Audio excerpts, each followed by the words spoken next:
Hello and welcome back to Cards on the Table, the football card podcast. My name's Kieran and as always, I'm joined by Jack, Ryan and Pete. Each week we dive into the world of football cards, from new releases to big pulls, hobby news and collecting tips.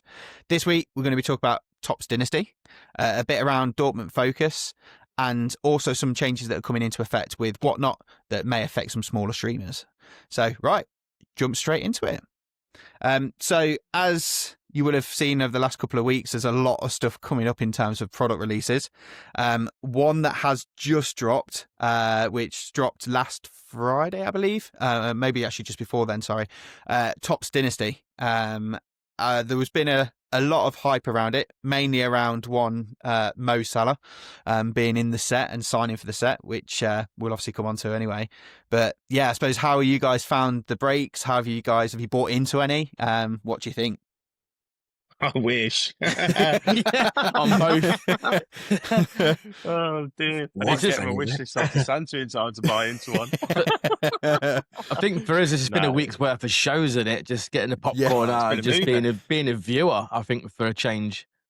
Over the main thing. Again, I've not done any of it this year. And I've not bought any either. Again, I'm always, like I say, it's the value thing for me. Breaking it is hard work. Obviously, it's like per player, there's 90 something players in there. Yeah, 97, I think. And for you 5 split them cards, out into different teams. Yeah, for 5 cards, it's such a tough one. But look, it's done so well. Like, a lot of streamers have done multiple cases at a time. And they've been selling out rapidly. I think that's the good part of the viewing. We're watching box after box being open quite regularly. On release day, I think certain people did 3 cases in a stream. People did multiples. Even some of the smaller guys as well, had box by boxes going on that were selling well. So it's been a good viewing. I think compared to last year, I think there's been a lot more stronger cases than it has weaker at the minute. Yorkshire's Collector had the best one so far that I've seen, the three one of ones. Yeah. And then the other 2 was Ronaldinho and R9, weren't it? The ones that weren't the one of ones was just incredible. Yeah, it's been a great viewing for the week. I've just been sat back and just been in awe a little bit. The patches have been unreal, haven't they? Yeah. They're obviously all match worn, aren't they? All the autos are on card. Like, it's just, I suppose, perfection in a card, right? Yeah. The only thing is a little bit of a gripe is I'd love it, when they have these amazing patches, if they actually had a picture on the card that matched the kit itself. Yes. I call out Burkamp because it had that amazing sort of Arsenal patch. Would have been great to have seen him in that shirt on the image. But yeah, what a card. Yeah.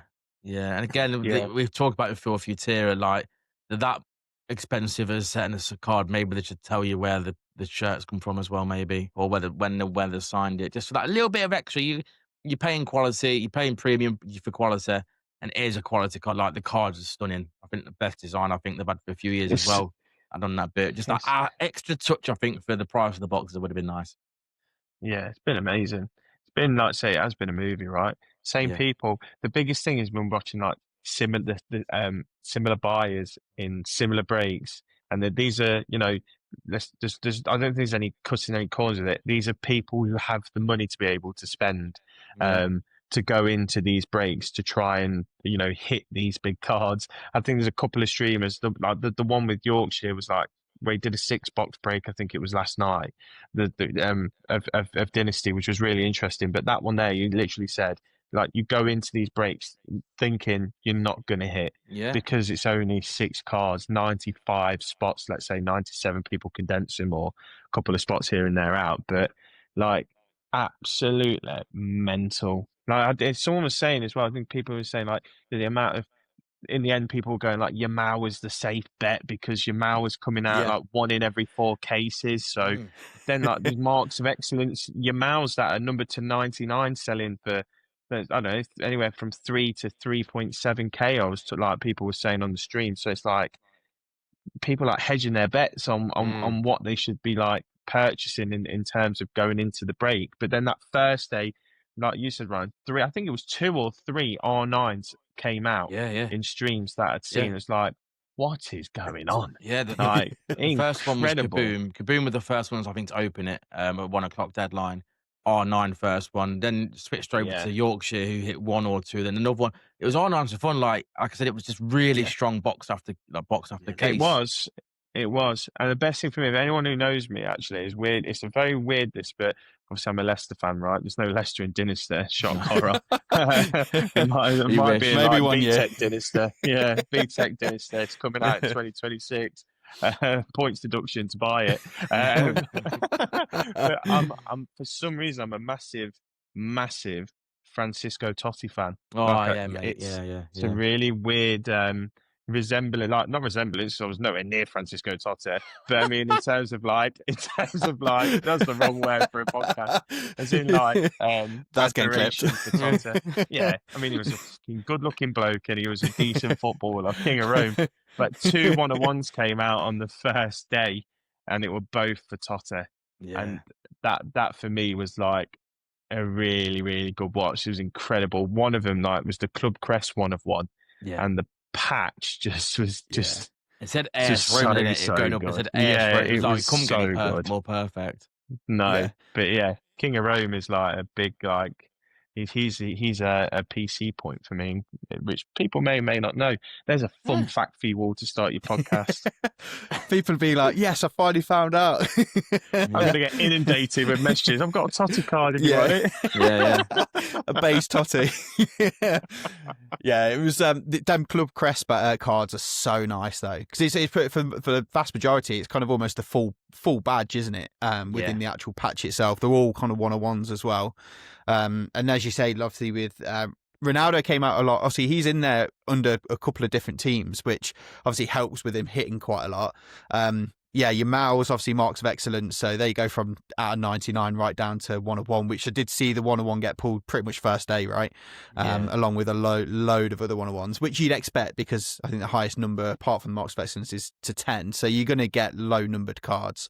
Obviously, as I touched on at the very start, Mo Salah's in it, which and he's signed in it, which in itself is a massive piece of news because he's not signed before.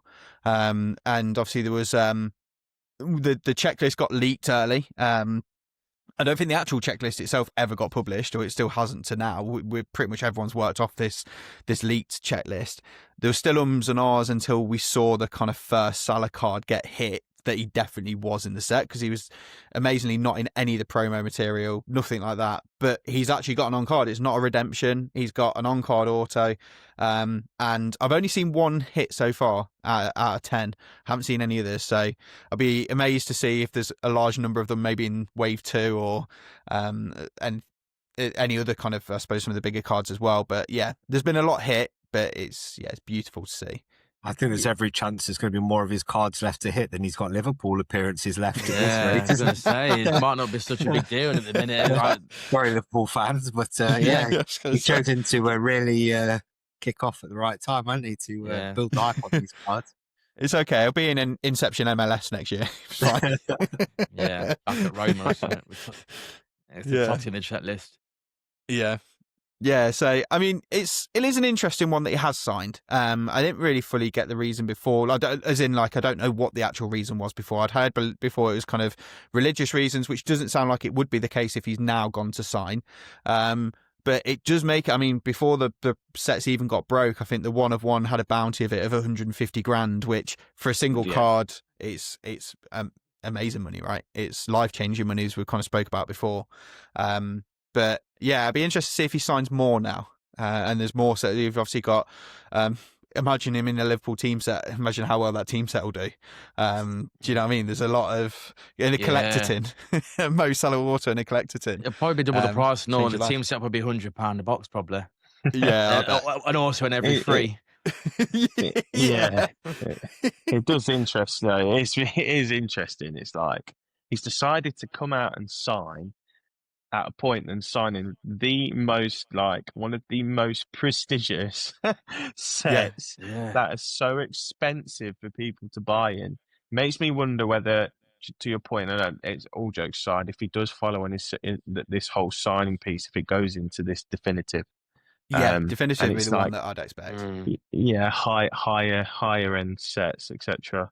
And then to touch on cards on Dynasty as well, just another one that really, some of the other bits I personally liked of Dynasty is a couple of the players have signed on card autos, but then they put like references to stuff. Or So like inscriptions, like inscription one, Griezmann's was amazing. It was 7 of 10, and it was like he wrote on it like shirt number, like this is my shirt number, or something along those lines. Like that made like I seen the guy poured that, and he literally said this is a 1-of-1 as well, because you're not going to get a card that's going to write it's on his shirt number, and everyone's like, well, this is probably bigger chase than 1-of-1 on the set, really. Yeah. You know, my shirt number, he's wrote on there as well. It's his shirt number. That's unbelievable. Like, again, I think it's props to Topps. Again, like you say with the Salah thing, it's like another hidden Easter egg because the checklist hasn't been officially released, and you know, like some of the other sets they've done, and how far they're going with it. And again, that point of making the cards more unique, which you're getting on it as well with the patches and the inscriptions and stuff like that. Again, hey, maybe Salah knew he was going to get dropped by Liverpool for a while now. He needs some extra cash in his back pocket. You know, I have to sign some cards for a bit. Maybe that's what it was all along. He's known for a while. Yeah, because the inscriptions, I think some of them have done their debuts, haven't they, as well? Their Champions League debuts and stuff as inscriptions, which is pretty cool.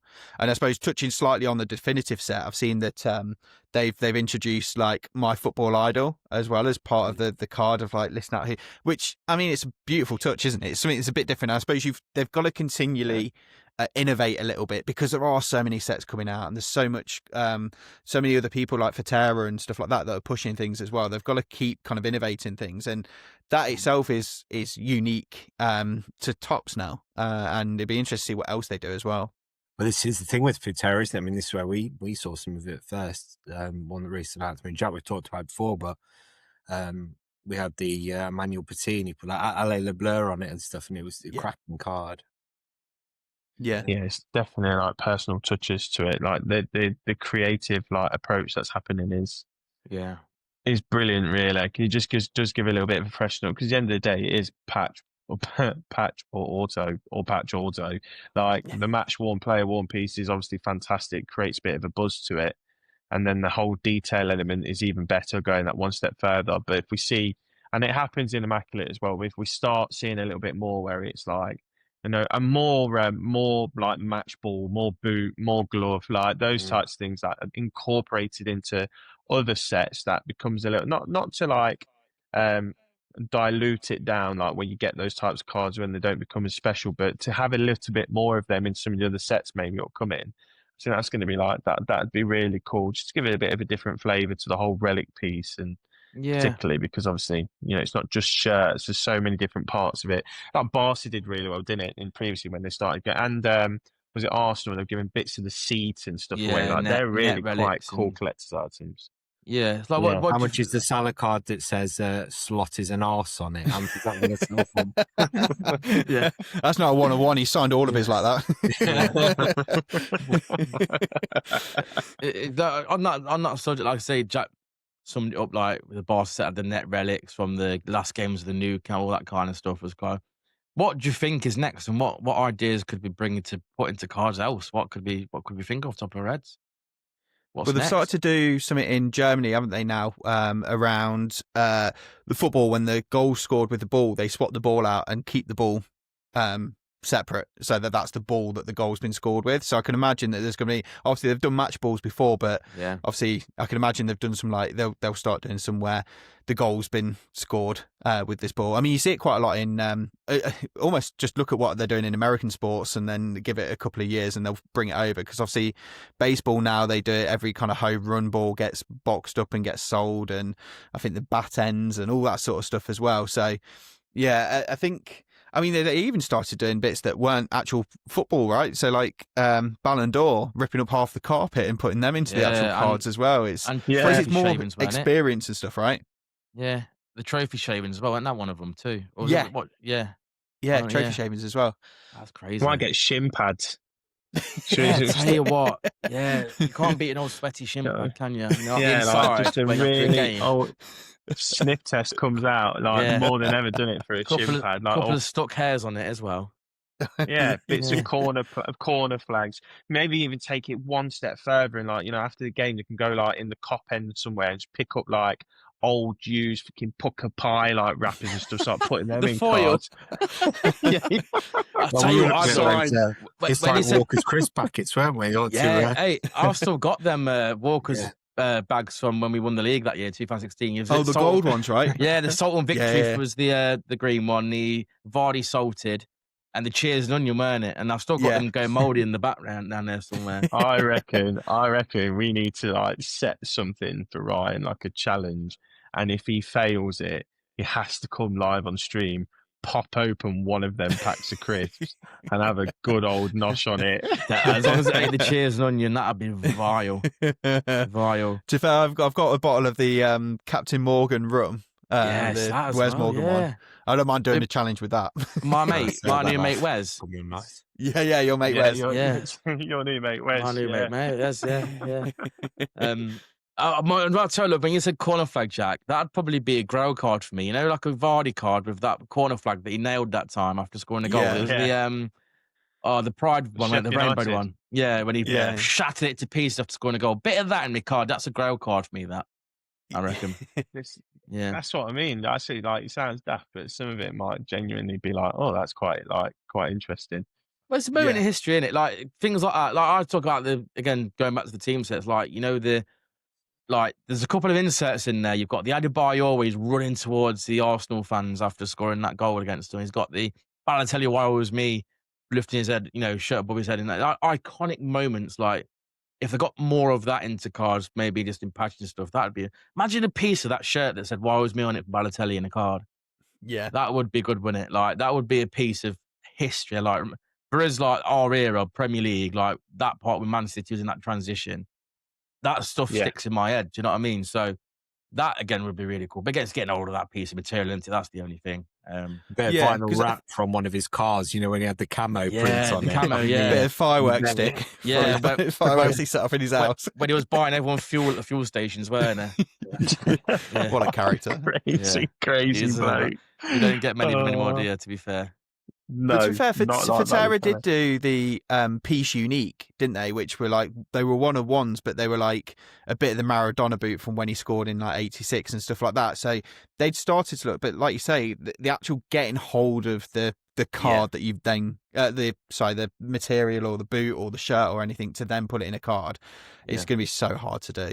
I mean, if the likes of Futera kept doing that, do you think the cards would generally go up in value down the line because their Maradona's kind of memorabilia and signed stuff and match one stuff's kind of getting less and less because they're using it into cards and stuff? Do you reckon it would, you know? I think so. And I think as well, like I always thought this when I first started kind of doing the collecting and stuff, because you get an on-card auto from Futera and it's cheaper than a sticker auto from Topps. And it's like, well, actually, I'd rather have the on-card auto from Futera. And getting an on-card auto of a player for the vast majority of the time is cheaper than buying like a signed shirt of that player. And the shirt's not worn by them. The shirt's just out of the club shop and signed by the player, but it's cheaper to get it on a piece of card and easier to store. Yeah. So yeah, I can imagine that they will do it. And the thing is, as they kind of get more licenses, as we kind of expect them to, then that'll continue to increase the price, even for the older cards as well, I think. Yeah. Yeah, and like you say as well, like even though some of the cards that aren't licensed now and still getting signed by the player, like it's still signed by the player, you know, even though he hasn't got his club kits on or his national kits on and not the badge there and that, he's still being signed by the players. In a sense, it's, you know, it's that player signed it, so it's still the same, isn't it? Do you know what I mean? It's not as aesthetically pleasing as some of the others where he's in his kit and actually playing a game, you know, for them, but it's still him signing the card. So I still think it means a lot to a lot of people. Yeah, especially on the newer, like for the fan selection, the newer 101s. I mean, the player in the auto, the player's like tiny in the top left-hand corner, isn't it? And then the actual auto takes over the whole thing. And Massive. fair that you don't even know that it's not licensed because you can't really see the kit strong enough anyway. No, it doesn't even look like a card, does it? No. The other weird thing that fan selection for Futera was strange as well, because when we're talking about big players and like trying to obtain like pieces of their kit or autographs, etc., like real grail chases, fan selection, polar opposite. I don't think I've seen personally. I think the biggest name for the autos I saw was Havertz in fan selection for the on-card autos. Other than that, I was in 4 or 5 different streams whilst that was getting pumped out, and these autos were coming out. And people going, Yeah, who's that? Who's that? Mine was the same, yeah. Well, yeah, like what country is that then? Like people, like, it was really different. It was almost like emerging rookies or players that have, like, like been half decent for country and still, still maybe knocking about or towards, like, coming towards the end. It was really, really strange. Yeah, Danjuma, yeah, was one that we had, wasn't it? And we had someone else for Denmark, but like they did it, like, it's almost like they flip reversed it. It was really, really weird with the autos and Yeah, fan but selection, but the cards look brilliant. But the patches I found were good, big players. The patches were players. quality, yeah. Yeah. The Maradona, a Doué, a couple of Dembeles. I've seen a few Pele. Those are just big ones. That's the big ones. It was actually a really good little set, to be fair. Again, for a really good Yeah, price that was point. a good set. The autos, I feel like, well, they did, didn't they? Because it was a case hit, wasn't it? The auto, 101. Yeah. And it was like there was 265 different players with an auto, which normally in a set you're getting 100 maybe. So it's a lot more players, which would then make sense as to why maybe there's not as many big ones getting hit. It'd be interesting to see what they do with the platinum, because I can imagine that then probably goes back to how it normally is with the bigger players, and especially with the team sets with like Barca and Arsenal and stuff like that. Yeah. Platinum will be really interesting. I mean, I'm really looking forward to Platinum. I don't know if that's like putting us into a different segment here of what we're about to talk about, but obviously Platinum like looks like it's that higher end set, doesn't it, that they're bringing out. If you look back on it and actually look at the sets, we've had FX Series 2, then we've had World Unique, which has done really, really well. They've had some like really cracking memorabilia, autos, etc. Then we've had Fan Selection, that retro feel football set, which is value for money people have got in. And I feel like this Platinum's going to be sort of that. It's going to be that one that's in between. I think that World Unique, it's got a bit of a sense of like the premiumness to it because of the 2 relics. I think it is. It's 2 relics, isn't it? In a box, you get low numbered cards. You get in the box. Then the chance of your on card auto. It's only like 3 cards a pack, isn't it? Something daft like. And Yeah. I want to. Yeah, 4 cards a pack, 3 packs a box. 4 cards a pack, 3 packs. 12 cards. 12 cards in total. So I would imagine like all of us are in anticipation to see what is the design going to look like for that. Platinum gives it the look. You can already see the box, how it's going to open out, the sort of foil on the foil packaging of the card, packaging for the packs. Sorry, looks just it looks like it's going to be a really tasty little set. And then you've got licensed versions coming out as well for Barca, etc., which is that's licensed, so that's going to be serious as well. It almost sounds like a version of Inception for Topps, isn't it? In a sense, like that. A little bit, yeah. Premium product with less cards in, couple more hits in there. It looks really good. So they're coming out. So the Liverpool-Arsenal drop on the 20th. That's the release date for them. We're still yet to get a fully confirmed release date for Barcelona and the World Football Edition. But we're told it's towards the end of December. As you touched on, like 2 relics guaranteed, but then you also guaranteed either a low-numbered insert, on-card auto, or 1 of 1 per box as well. So I mean, you're getting basically a hit a pack, aren't you? You're getting which Futera tend to do quite a lot anyway. In that each of the packs or a large number of the packs will have hits in, they're pre-sleeved, all that sort of stuff. But I mean, they're launching at 155. Probably by the time they actually get launched itself or people are buying them on the secondary market, it's probably going to be close to like the 200 mark. But it's not super expensive if you look at it in comparison to like a top set.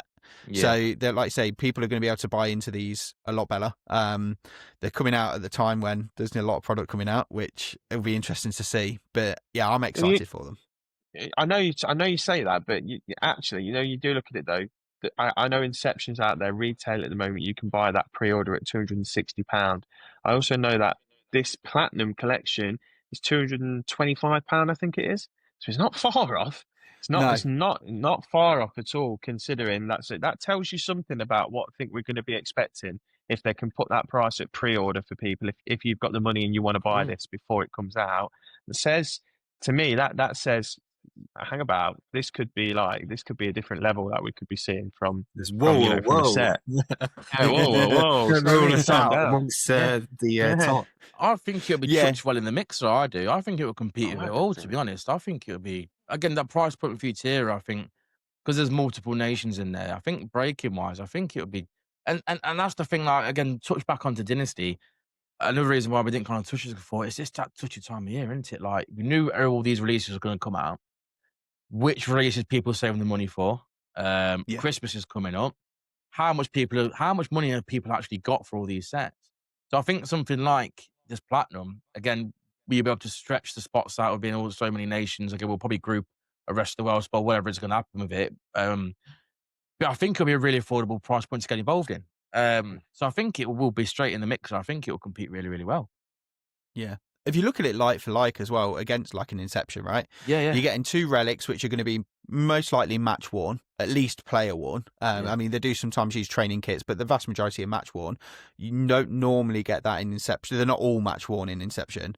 Also, if you do hit an auto in it, it's going to be an on-card auto, which obviously Inception do have some on-card. Normally the gold marker, I think I've seen card designs for. But if you do hit an auto, it's going to be an on-card auto, which is better than, I suppose, a sticker auto as well. So like pound for pound against the two, you probably are getting something better, especially for the team sets with Futera, when you've got Barcelona and that, because they're licensed. So yeah, they're going to be fun sets I think to get involved in. Definitely say. Yeah, agreed. And again, the word platinum as well with Futera, you just know it's going to be one of the premium side of ones. And like we touched on before, the box is going to look great. The cards are going to look great. You know, the hits are going to be great with the match worn, player worn side of it and the on-card autos. I think it'll be well in the mixer. I'm looking forward to it. Yeah, no, agreed. I suppose touching on stuff that's coming out before the end of the year, or the fact that obviously you've got the 2 team sets that are coming out, like I say, on the 20th. You've then got Barcelona and World Football for Futera coming out before the end of the year. With Topps, you've got Inception MLS, Deco, Definitive, Merlin, Inception, the full Inception, Museum, just announced Chrome Women's Champions League, and potentially Premier League Gold as well.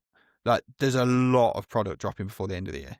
I mean, even just there, that's what, 11, 12 sets, which are all dropping within the next 2-3 weeks. Yeah, 23 days, isn't it, at the end of the year?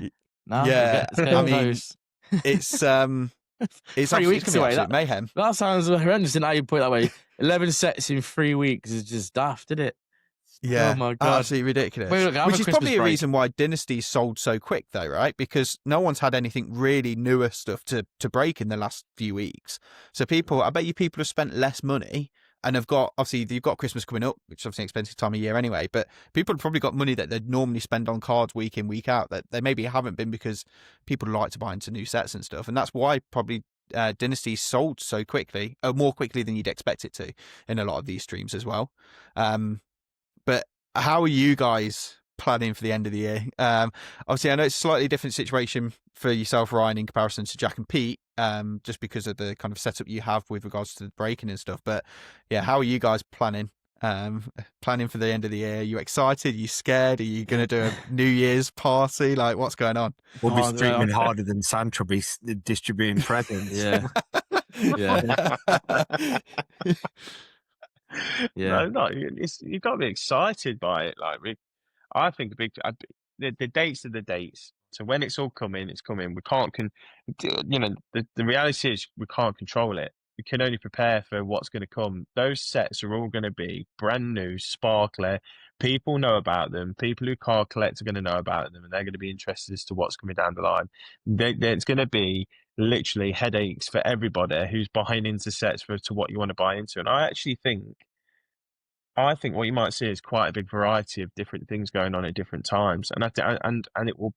I'm hoping that by seeing that's going to balance it out to how we then go about breaking it. Like, don't want to have to go like gun ho on Merlin because it's like one that's come out, I don't know, a day before Deco comes out, for example, and then Deco drops and it's like no one sees Deco for a week because everyone's hammering Merlin. I've got this honest, if it's all dropping at the same time, I've just got this feeling it might just level itself out and people will be putting different sets on at different points, and then you'll see that balance again into like how many people are going into streams, because we've seen that a lot more anyway, just in the growth of the hobby, that more people are going into streams. It doesn't really matter if there's a new set on, there's still like 15 to 20 people maybe in another stream looking at Prem Select actually at the moment, which is quite cool, to be fair. But I'd like to think that it will balance itself out in who's got what, when that's being streamed, and then give you and me, well, me and Pete in particular here, the chance to then sit down and go, actually, it doesn't really matter. We could do Deco one day and we could do Merlin the next day, because they've all got that new feel to them and they've all got their own new hits that people want to chase. Or we do Is one in the what I'm morning, hoping. one in the evening, one in the middle of the night. Yeah, well, Yeah. Even just do a stream where you've got 5 different sets in one stream. Could take your pick, guys, in the chat. What do you want next? Do you want Yeah. Merlin? Do you want Yeah, leave it Deco? up Do you to want people. Museum? leave it up to the people, yeah. I think I need to go and book in a fortune teller, to be fair. I'm a bit apprehensive about it. I don't know what's going to go on. I booked in my Christmas dinner for the 23rd of February, put it that way. I don't think there'll be much time off this Christmas. But no, all jokes aside, I just can't put my finger what's going to happen. I'm a bit apprehensive what's going to happen. I'm hoping that certain sets don't kill others. That's my main concern. Like, I'm very fearful a little bit about Merlin. I think he got slightly killed last year by the Deco, and he had to compete really at the same time as Deco last year. And for me personally, like you said, it's take your pick kind of zone, like Justice said. For me, my favourite, out of the few that are coming out, my favourite is Deco. But then my favourite looking set's Merlin. So again, I'm a bit like, I'll probably have a bit of going both, but I'm just hoping one doesn't kill the other, or the other one don't kill the next. And like you said, you're going to be breaking it for a while anyway. Like, there's going to be so much around, so much going on. You can kind of go into a bit of everything and sell a bit of everything. So, but I think it'll be very, in the stream mode, very dog eat dog. I think there's going to be a lot of people taking advantage and be on at the same time. And again, it's that, is there enough people, and has people got enough money at the period between, especially the ones that come at the very end of the year, i.e. between Christmas and New Year, has anyone got any money left? I'm really like, not nervous, but apprehensive what's going to happen. I can't put my finger out how it's going to work. It's going to be interesting. I think it'll be fun. But as, like I say, my situation as a full-time streamer working for a company, I'm a bit like, I don't know how to plan my diary going forward, to be honest. I'm sitting on the 8th now, knowing it's all coming at once, thinking, what am I going to do when? How am I going to do it? And when am I going to go on with it? I'm up in the air. I'm sitting here most days thinking, waiting for it, going, oh, what am I going to do? But it's a good earache to have. It's a good headache. It's a good headache to have. Yeah, it's a good headache to have. Again, slightly apprehensive over it. At least the Barca team sets are easing it. Sorry, Jack. No, go on, Pete. Yeah. No, I was just going to say, at least the Barcelona team sets are easing the headache at the minute. Giving some nice little rips for people to keep them occupied. Yeah, a good price point as well. But yeah, and that's that thing that, like Kieran just said. Let's think back. When was because these sets we're talking about are trusty hobby boxes that will last for the duration. Like, Deco will not die, and as long as if Deco lasted for another year, you'd be buying into it. Merlin the same, Museum the same, Inception the same. Our last kind of trusty hobby box was probably the Prem set. Which was September, which was longevity. So I'm thinking it'll be good, because you're going to have some good sets that are going to last months and months. So if you miss the drop and you've got you've got hundreds of boxes of Deco and you think, how am I going to sell it around everything else? If you can afford to keep some, I think you'll keep doing well for the next 2 months. I don't think no one will keep them. I think because we've got more stuff coming in the new year that we need to recoup some money for. But it's the sets that are going to have longevity. People are going to buy in for a while and look forward to it. So it's not too much of a headache in a sense. The stuff, if you're buying some and you're worried about it, don't be worried, because it will sell.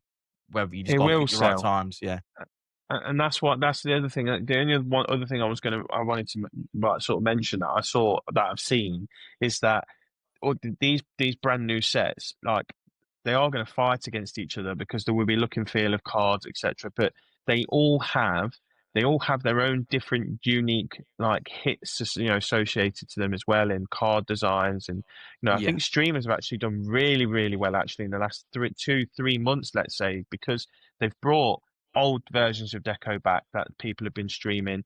21, 22 Merlins, 20, 21 Merlins, 23, 24 Merlins I've seen being ran over the past couple of months. People are bringing, that's personally for me and Pete, brought the old Inception back that's been ran to just give people hopefully a feel the new stuff coming. And then, like I say, them new sets, when they do come out, I'd like to hope actually people see the different value in them. That there's less cards in deco, but there's 3 numbered and 1 auto. There's that real hobby box feel to Merlin, but there's match ball relic chances if you have a case. They're chrome cards, so they're completely different to like a paper sets. You know what I mean? Like they've got all their Renaissance case. They've got so many different chase types. I think that they'll battle against each other, but they'll stand up at the same time. And that's why I think it'll be that good headache, because people will be like, bloody hell, what do I buy into it? This, because there's going to be like, you'll see a lot of deco run at full teams. You might see a lot of Merlin run at full teams, but I think you might see a little bit more splits. But I actually also think you might see more case breaks in Merlin and more general auction breaks in deco, for example. That's my view on it, because I just think that's what we will see. But a lot of different things for people to buy into. Merlin's got Breaker's Delight coming out for the first time this year as well. That's new. Yeah. That's going to be, that's mental. Which gives you, again, we talked about Futera Platinum. That gives you that feeling, doesn't it? Bring out Breaker's Delight. Well, sure, that means they've put some serious time and effort maybe into really giving this year a real good go. Because actually, they think there's got some serious hits. They want people to chase in more expensive versions of their product. Yeah. So it is really really interesting, but it's just that logistics of go bang, here you go, Merry Christmas, everyone. Yeah, and if you think on the other end of the scale as well, like you said, with the breakers, with Merlin as well, they also have the blasters. So there'll be smaller streamers or people just starting up will dabble in the blasters. And again, if you are really struggling over the Christmas period, but you still want that little bit of a dabble, you'll be able to just jump in and have a go on the blasters, because last year's Merlin blasters, you had certain inserts and cards you couldn't get in hobbies. For example, them gamer cards, didn't they? So the mild gamer cards were quite desirable. Well, last year the Yamal 101 got pulled from a blaster, weren't it? It was. So they can still. I mean, I'll be honest. Like streaming at the minute, I'm hitting some monster cards from blasters on, especially my eBay live streams. And I'm talking £500 cards plus at the minute on some of them. On card auto the other week from a blaster. So the blasters are still big hitters. And again, for that price point, it will suit. Like going back to what Jack said, it's just like I'm just hoping that one set is not just a lot weaker than the others, like design wise, quality wise. Because they are pumping out a lot of cards at the minute, printing a lot of cards in the same time. Just hoping that they're all got the quality still there.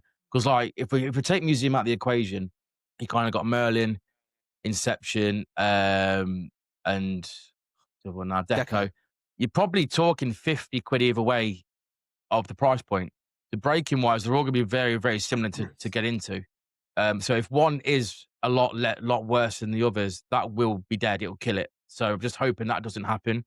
But like you said, there's lots of Merlin. Like it's got different qualities to the others. It's got the match ball autos. The Renaissance is one of my favorite looking cases around, and stuff like that. So I'm just hoping that the qualities there on all of them. And then there should be no worries, like Jack said, with the beauty of Whatnot. Like you can just scroll and scroll and scroll and scroll. You'll find something different and different and different.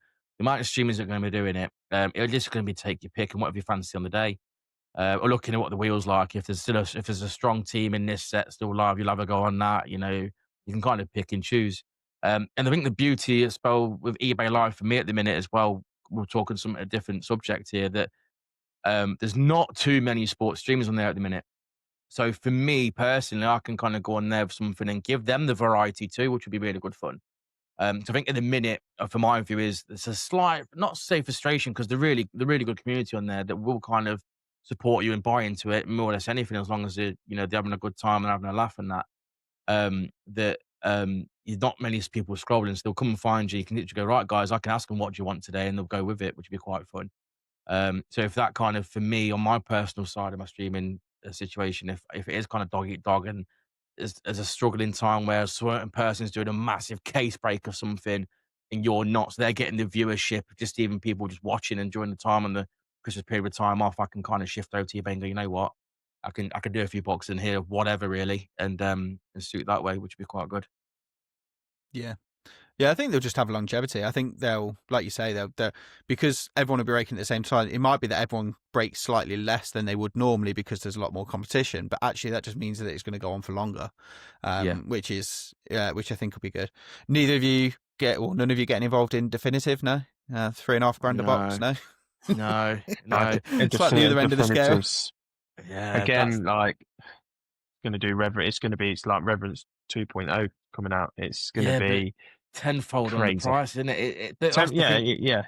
And that's also the thing that's worrying me slightly. If that's chucked in the mixer at the same time too, are people, because it's a new set in the football world, and it's at a high price point, even higher than Dynasty, and it's something totally new and get some high-end cards. Will people save the money for that as well? It's that kind of, where are people going to dabble into? I mean, again, we could all probably sit here and go, I'd go in that, and I'd go in that, and I'd go in that. We're totally different for everyone, but yeah, I think definitive though. If we're talking like over £3,500 a box, we are talking.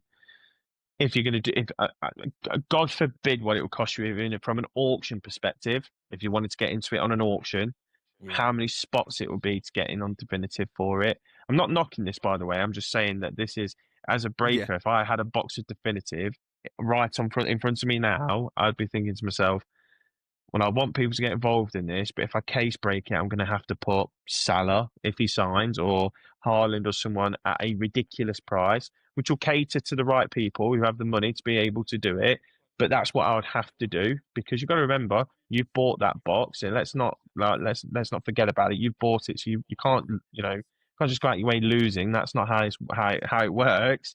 And then you've got, like, if you did an auction price, it's £3,500. We've seen with like National Treasures, people have been paying well over £20-25 per spot in an auction. Can you imagine what this would be? You're talking well over 30, 40 odd quid, like a pop, and that's not even knowing who you're going to get.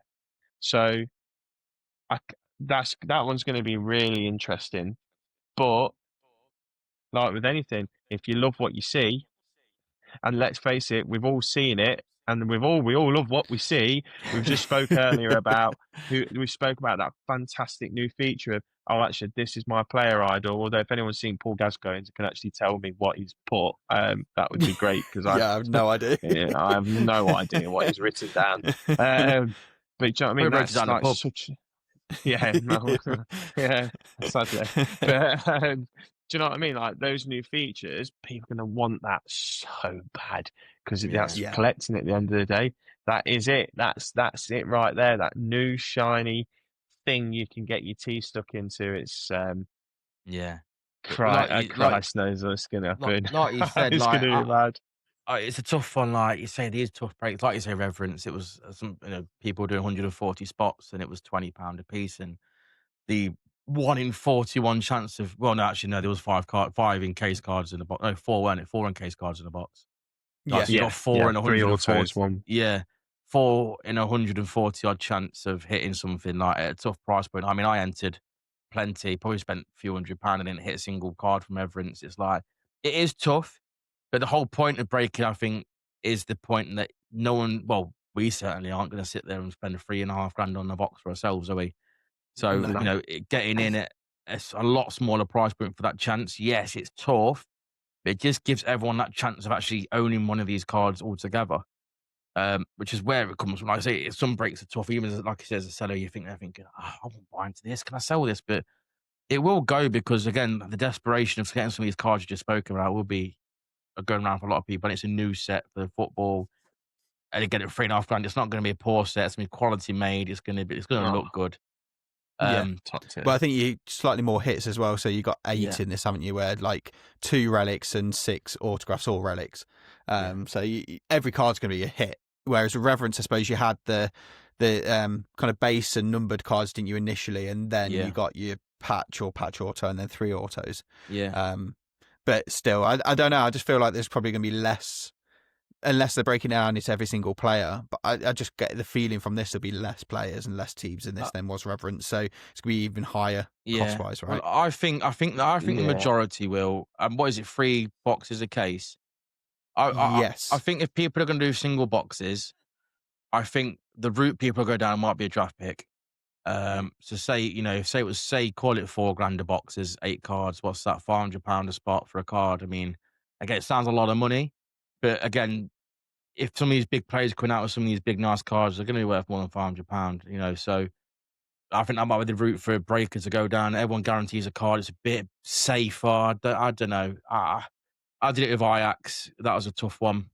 At high price point for only 5 cards.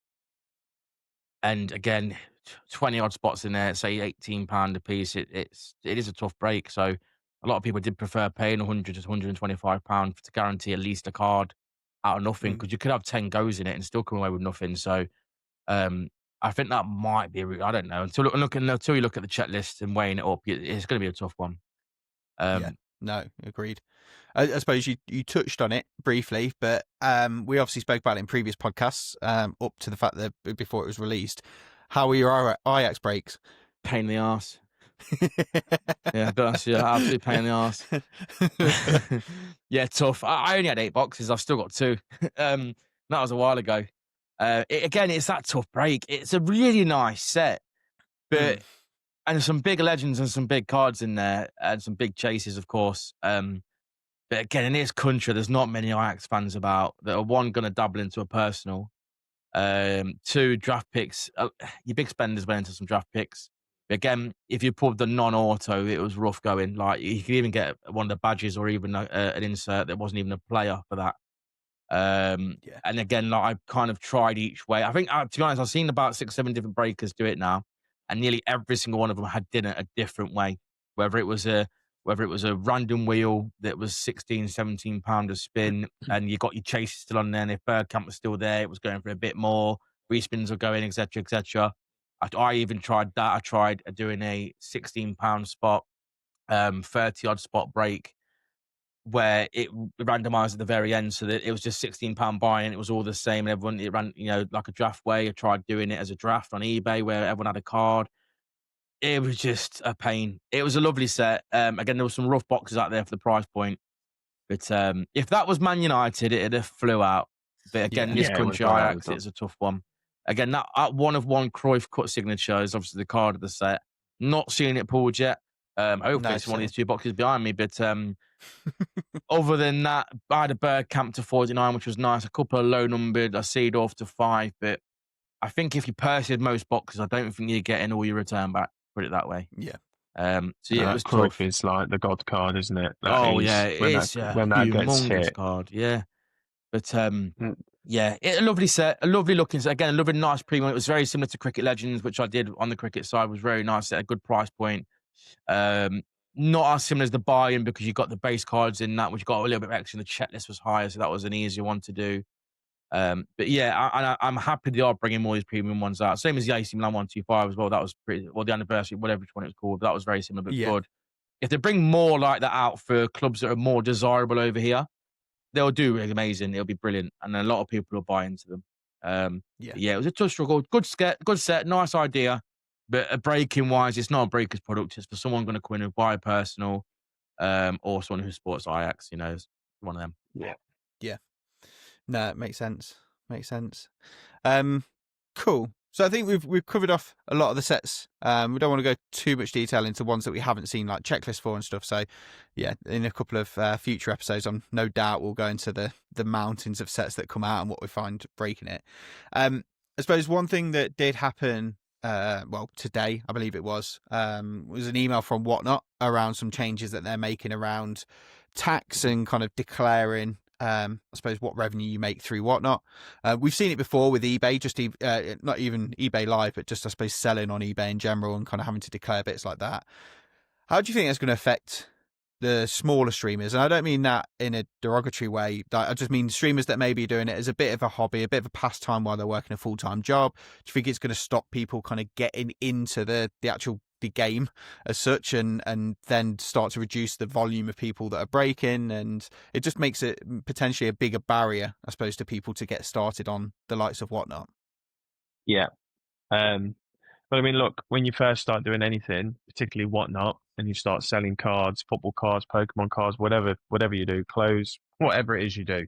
I know this is primarily football, but you get the gist. You sell, you get that initial view where you don't look past anything other than the point of when your next stream's going to be and what it is you're going to sell, and the money that comes in and the money that comes out your account.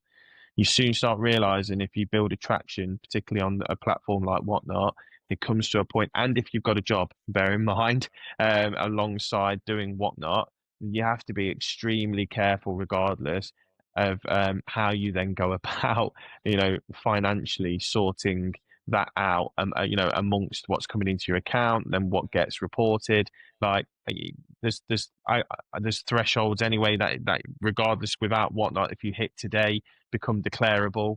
I think me and Pete found it very quickly. There's from personal experience, we hit the threshold that quickly, and we didn't realize with our own jobs that could have affected us. So we then had to go down that line of actually, jump in with both feet and open a business to carry on doing this, because that was a passion, something we wanted to do. But I think for anyone who's joining and actually starting out and whatnot, whether you've started out now and you've just seen that news come out, or you're about to start out, you're going on your seller course program to get yourself accredited to go on, just be I think just be really careful that don't get too caught in the passion of just selling the cards and the money that comes maybe into your account upon selling those cards, or whether you're doing it because you're flipping and recycling to get more cards and go into it. Just take a bit of time out and have a quick read of that, and actually what that means and any implications for you, because the last thing anyone wants is to get a little bit of a down the line, and all of a sudden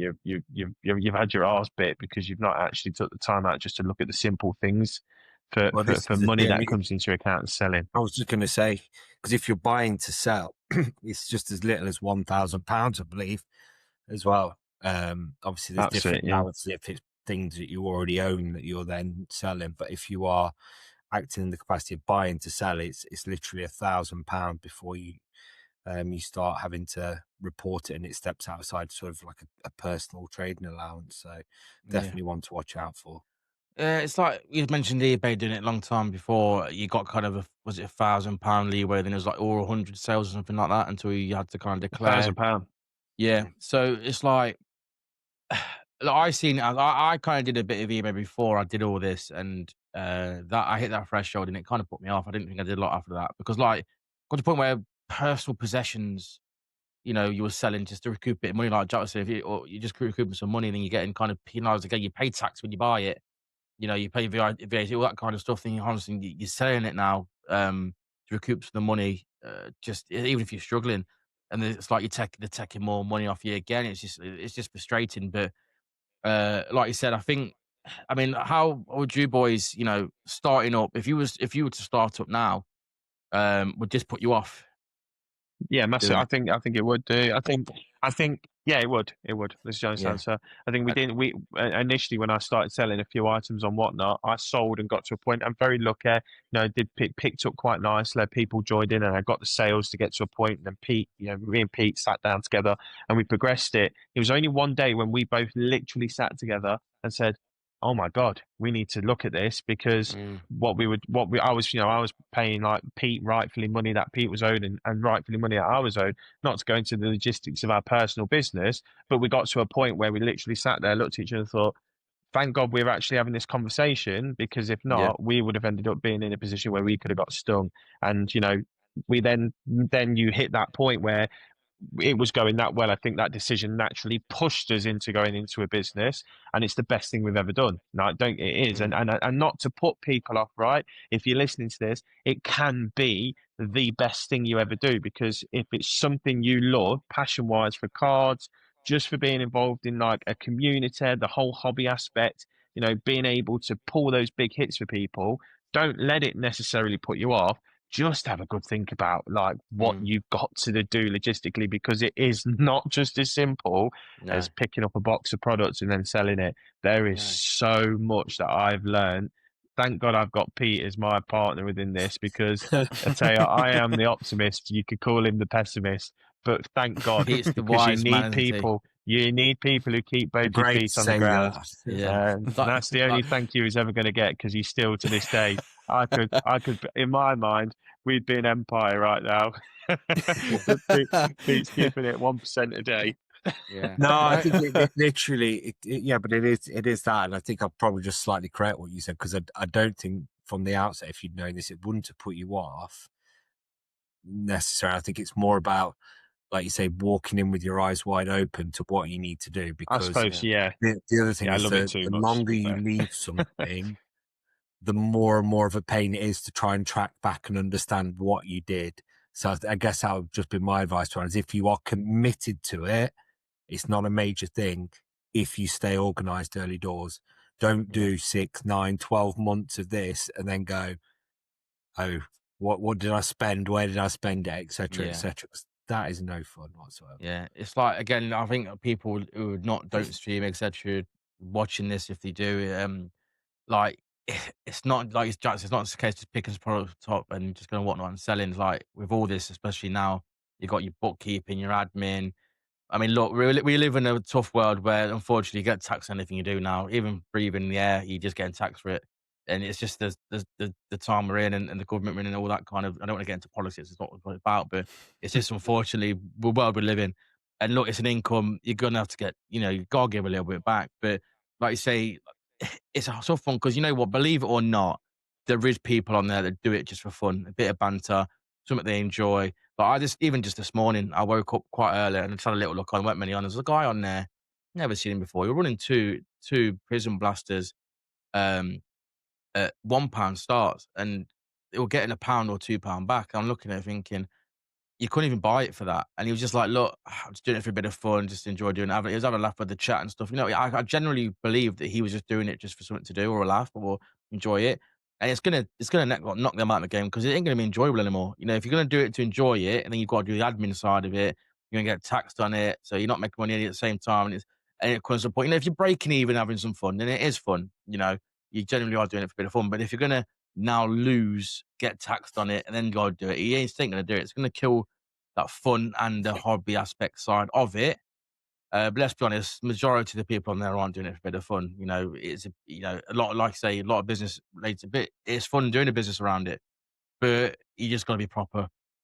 And luckily for all of us in here, we have done it proper and we are proper for a while now. It doesn't affect us too much. But like you said, people looking to start up now, I think there'll be less and less streamers actually going to attack it now. I'd love to know how many people who are listening to this right now are thinking of that slogan. Was it when the fun stops, stop? Stop. Yeah. Exactly. Well, I think we've opened up to a new audience because we're giving financial advice and political views. So we're doing great this week. Yeah, that's it. Yeah.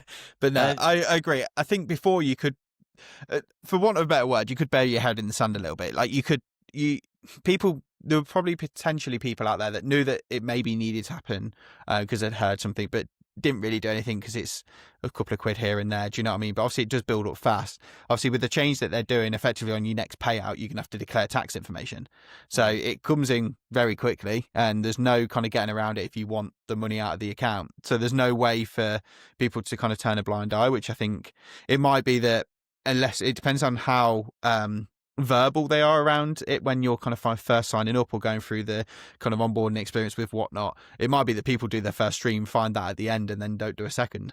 So it will be interesting to see how it impacts people. But I agree. I do think it will potentially put some people off that are just doing it for a bit of fun, which would be a shame because I think some of these things do start out at a bit of fun and then become something bigger. And that's it. That's why we're all here now. Let's be honest. We even do this podcast because we haven't started. And I hope plenty more people get in the same situation as is. Like for me, it's a dream that I do this as a job now full time, and it's the best thing in the world. And I started being that smaller streamer that just had to go out for fun. And look, there's a real good and it's a dream situation. Yeah, you can make money from doing it. It's absolutely perfect. Do it for your job, then absolutely perfect life scenario. But like you say, it's going to stop less and less people getting to our kind of situation now, which is a shame. Again, you can do it. Like you say, it's hard work. You got to do extra work for it now, but you would get there. But people's mindsets and situations probably wouldn't allow them to get that far, especially if you're working, like you say, a full-time job and got to do the extra bits on the side. And it would be literally a whole day gone, doing your stream, doing the admin, all that kind of stuff, all going, So yeah, it's a shame and it will put some people off. But again, the world we're living in, I think it has to be done. I think they do have to do it. But the hobby we're in, it has to be done. Like, it's getting too big. Like they're not bringing all these sets out for no reason. They're bringing them out because more people are buying, more money is being unfortunately spent in the hobby, and people will look at that in different ways. I'm sure people will look at, I know there's people out there today who will probably look at breaking as not necessarily good for the hobby, because people who are just the actual card collector in the hobby want to be able to just experience the enjoyment of collecting cards. But so like what Ryan touched on earlier, now the price of cards breaking is also good for the hobby, because you can get into a box of product for 20 quid, not 500 quid that you might not have in your pocket to go and buy a box of cards, then go and find out for yourself what it is you've got. So these things, this whole element of it has to come. It is unavoidable, unfortunately, because this whatnot, particularly where we all talk about constantly and stream on, and Ryan obviously with eBay, they're not going anywhere. They're going to get bigger. Yeah. And that's a fact. So yeah, it's either, unfortunately, reality is get on board or get left behind is what it is. What it is. But it's whether you want to take it to that next step to get on board, or actually say I've enjoyed it, but not necessarily going to be able to go into that next step of it. So I just wanted to jump on and just make a bit of an apology. The audio at the end of the last episode actually just stopped recording, and we missed our hits of the week. So I can let you know, it's very heavily Dynasty focused, as you can well imagine. We'll be back next week with our hits of the week, and also with another great episode. We've got some really good things lined up. One thing would be great is if you kind of get involved in the conversation as well. So join us on social media, join us wherever you get your podcasts, on YouTube, Spotify, anywhere else. And we'll be back next week. See you later all.